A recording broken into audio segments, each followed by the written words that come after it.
राधे राधे दोस्तों। मंदिर में रखी मूर्ति, दीपक और घंटी को धोने वाले हो जाओ सावधान, वरना घर हो जाएगा बर्बाद। दोस्तों, अक्सर आप लोगों ने ये बात किसी ना किसी के मुंह से जरूर सुनी होगी या कहीं पर लिखी हुई जरूर देखी होगी। तो क्या ये बात सच है? जी हाँ, ये बात बिल्कुल सच है। दोस्तों, हम सभी लोग अपने घर के मंदिर में पूजा करते हैं, प्रतिदिन करते हैं, सुबह और शाम में करते हैं, ठीक है, और पूरी श्रद्धा से करते हैं। पर जब भी हम लोग खुश क्यों नहीं रहते हैं, जब भी हमारे जीवन में दुख और परेशानियां क्यों रहती हैं, उसका एक सबसे बड़ा कारण रहता है कि आप अपने घर के मंदिर में, पूजा घर में बहुत बड़ी बड़ी कुछ छोटी मोटी गलतियां यहाँ पर करते हैं। अब वो गलतियां कौन सी हैं, वो इस वीडियो में हम आपको बताने वाले हैं। देखो, आप लोगों को सबसे पहली चीज तो यहाँ पर ये पता होना चाहिए कि सुबह और शाम का दीपक कब जलाना चाहिए, पूजन का समय क्या होता है, क्या घर के मंदिर में एक लोटा जल भरकर रखना होता है, और दीपक जलाना होता है तो वो तेल का जलाना होता है कि घी का जलाना होता है, घंटी हमें सुबह बजानी चाहिए कि शाम को बजानी चाहिए, और क्या घर में बहुत सारी मूर्तियां रखना चाहिए। इसी तरह के बहुत सारे दोस्तों प्रश्न हैं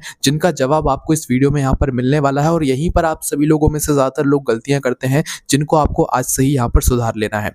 देखो, सबसे पहले हम बात करेंगे आपके घर के मंदिर में रखी हुई उस मूर्ति के बारे में जो कि आप लोग हमेशा लेकर आते रहते हो, अपने घर के मंदिर में, पूजा घर में विराज देते हो, ठीक है। अब देखो, आपके घर के मंदिर में, पूजा घर में बहुत सारी मूर्तियां होंगी, बहुत सारे भगवान होंगे। देखो, बहुत सारे भगवान रखने में कोई यहाँ पर हमें दिक्कत परेशानी नहीं है, पर दिक्कत परेशानी वहां पर होती है जब हम बहुत सारे भगवान तो लेकर आ जाते हैं तीर्थ धाम से, कोई हमें दे देता है तो हम भगवान तो उनसे ले लेते हैं या तीर्थ धाम से लेकर आ जाते हैं और अपने घर के पूजा घर में विराज देते हैं। अब विराजने के बाद क्या होता है कि हम उनकी उतनी सेवा नहीं कर पाते जिनकी उतनी होनी चाहिए। आप जिस तरीके से एक दो भगवान की पूजन करते हो, अपने प्रिय भगवान की पूजन करते हो, उसी तरीके से आपको सभी भगवानों की यहाँ पर पूजन करनी चाहिए। इस वजह से दोस्तों, आपको अपने घर के मंदिर में ज्यादा मूर्तियां नहीं रखनी चाहिए। रख सकते हो, पर जब रख सकते हो जब आप उन सभी की बराबरी से सेवा कर पाओ। हाँ, यहाँ पर एक चीज जरूर समझ आती है कि भाई आप कोई भी मूर्ति अपने घर में रखो, प्रतिमा रखो, पर कोई भी दो एक सी प्रतिमा नहीं होनी चाहिए, है ना। जैसे कि गणेश जी की आपके पास एक प्रतिमा है, तो आप ऐसा बिल्कुल मत करो कि गणेश जी की एक और प्रतिमा आप कहीं से लाए, कहीं से खरीद कर लाए और वापस से लाकर आपने अपने घर के मंदिर में रख दी। एक भगवान की एक ही प्रतिमा हो, हाँ फोटो में हो तो चलेंगे दोबारा से, कोई दिक्कत नहीं है, पर जैसे आपके पास कोई मूर्ति है, गणेश जी की मूर्ति है, तो आप दोबारा से दूसरी गणेश जी की मूर्ति लाकर मत रखो, है ना। तो भगवानों की, एक ही भगवान की ज्यादा मूर्तियां जो है नहीं रखी जाती है, एक भगवान की एक ही मूर्ति रखी जाती है।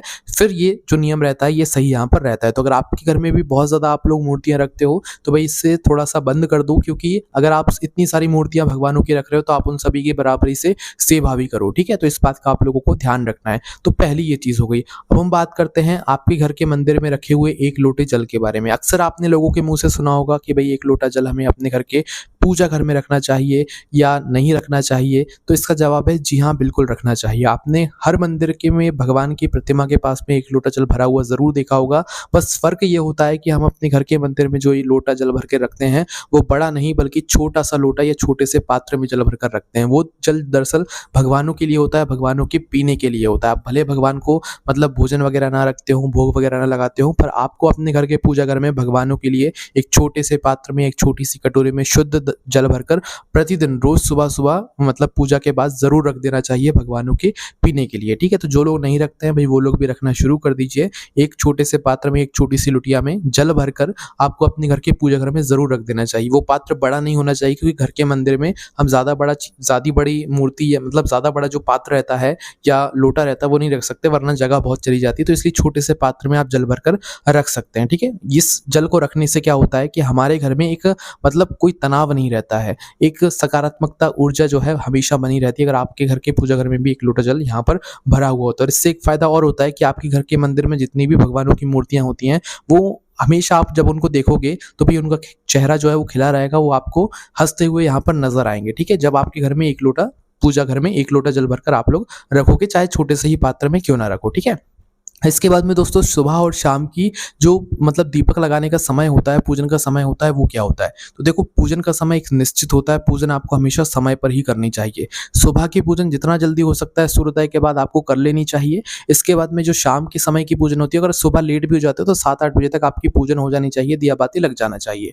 शाम के समय की पूजन का एक निश्चित समय होता है। दिया बाती करने का जो समय होता है वो होता है दोस्तों जब रात होने वाली हो और शाम हो रही हो, इसके बीच का जो समय होता है, मतलब शाम हो गई हो और रात बिल्कुल होने ही वाली हो, तो आप लोग उस समय दिया बाती कर दिया करो। अंधेरा होने से पहले पहले दिया बाती करने का समय होता है लगभग 6:30 बजे के बाद आप लोग अपने घर की जो दिया बाती है प्रतिदिन की वो कर सकते हो, ठीक है। तो ये नियम कहता है दोस्तों। इसके अलावा जो आपके घर में आप लोग रोज दिया बाती करते हो, क्या इस दीपक को प्रतिदिन धोना जरूरी होता है? जी हाँ, बिल्कुल जरूरी होता है। आपके घर में जो दीपक होता है उसके अंदर आप प्रतिदिन तेल डालते हो, घी डालते हो, दीपक जलाते हो, तो भाई उसके अंदर जो है चिपचिपाहट आ जाती है, कालापन बढ़ जाता है। तो भाई घर की पूजा घर में हमेशा शुद्धता बनाए हमको रखनी पड़ती है। इस वजह से आप लोगों को अपने घर में रखा हुआ पूजा घर में जो दीपक होता है उसको निरंतर साफ करते रहना चाहिए, शुद्ध करते रहना चाहिए। प्रतिदिन जो है नॉर्मल पानी से धो लिया करो, बाकी हफ्ते में एक बार, महीने में एक बार आप उसे अच्छे से घिस-घिस कर भी धो सकते हो, ठीक है। अब देखो दीपक आप लोग ऐसा जरूरी नहीं कि शुद्ध देसी गाय के घी का ही जलाओ, आप तेल का भी दीपक जला सकते हो भगवान की पूजन आरती में, घी का भी जला सकते हो। ये आपकी श्रद्धा है, अगर घी का जला सकते हो तो वो जला लो, तेल का जला सकते हो तो वो जला लो। भगवान आपसे सभी से प्रसन्न होंगे, बस आपके मन का भाव अच्छा होना चाहिए, ठीक है। तो यहाँ पर आपको इस प्रश्न का भी जवाब मिल गया होगा। अब अगले प्रश्न पर आते हैं जो कि है दोस्तों, आपके घर की जो घंटी होती है, इस घंटी को हमें सुबह कब बजाना चाहिए, शाम को कब बजाना चाहिए, सुबह बजाना चाहिए कि नहीं बजाना चाहिए, शाम को बजाना चाहिए कि नहीं बजाना चाहिए। अब घंटी में सबसे पहले बात तो ये आती है कि घंटी जो भी हो वो गरुड़ घंटी ही होनी चाहिए। आपके घर में जो भी भगवान की घंटी हो, मतलब गरुड़ घंटी वो होनी चाहिए, ऐसी घंटी जिस घंटी के ऊपर गरुड़ भगवान की आकृति बनी हुई हो, ठीक है। ये पहली चीज हो गई। इसके बाद में घंटी सुबह भी बजानी चाहिए पूजन आरती के टाइम पे, और शाम को भी बजानी चाहिए। कई सारे लोग कहते हैं कि शाम को घंटी नहीं बजानी चाहिए, तो आप लोग बिल्कुल गलत हो। जिस तरीके से हर मंदिर में शाम के समय घंटी घड़ियाल सब कुछ बजते हैं, उसके बाद ही आरती होती है, उसी तरीके से आपको अपने घर में भी घंटी बजानी जरूरी होती है, ठीक है। अब बहुत सारे लोग कहते हैं कि भाई भगवान का विश्राम का समय होता है, सोने का समय होता है। जब आपके घर में आप 7-8 बजे विश्राम नहीं करते हो, सोते नहीं हो, तो आपके घर के भगवान कैसे सो जाएंगे? आपके घर के भगवान भी आपके समय पर ही सोते हैं, इसलिए ये टेंशन बिल्कुल मत लिया करो, ठीक है। तो आप शाम के समय भी घंटी बजाकर भगवान की आरती पूजन कर सकते हो। तो दोस्तों ये इतनी सारी चीजें थी जो कि आपको अपने घर में सुधारना होगा। अगर नहीं सुधारोगे तो फिर बर्बादी की ओर आप लोग जाना शुरू हो जाओगे। बाकी हमारा ऐसा कोई मतलब मकसद नहीं है, आप सब कुछ ये चीजें सही कर लो। अपने घर के पूजा घर में ज्यादातर जो है शुद्धता आप लोग बनाए रखा करो, और आपके घर में जो आप भगवानों को स्नान कराते हो उस स्नान का जल आप लोग तुलसी में मत डाला करो। उसका कारण ये है कि आपके घर में बहुत सभी भगवान रहते हैं, जिसमें शिव जी भी रहते हैं, और शिव जी को आप जिस जल में स्नान करा देते हो, शिवलिंग को जिस जल में स्नान करा देते हो, वो जल फिर तुलसी माता में समर्पित नहीं होता है। तो अपने भगवानों को स्नान कराए हुए जल को आप किसी भी पेड़ में डाल सकते हो, किसी भी गमले में, पौधे में डाल सकते हो, बस तुलसी जी में आपको नहीं डालना है, इस बात का ध्यान रखना। तो ये सारे नियमों का आप पालन करो, आपके जीवन में सब कुछ ठीक होना शुरू हो जाएगा, दुख और परेशानियां दूर होना शुरू हो जाएगी। बाकी जो भी आपके जीवन में चल रहा होगा वो सब कुछ अच्छा होना शुरू हो जाएगा। इसके अलावा अगर आपके मन में कोई प्रश्न है तो उसे हमसे कमेंट करके पूछ सकते हैं। आपको कमेंट में राधे राधे जरूर लिखना है। आप सभी लोगों को वापस से राधे राधे।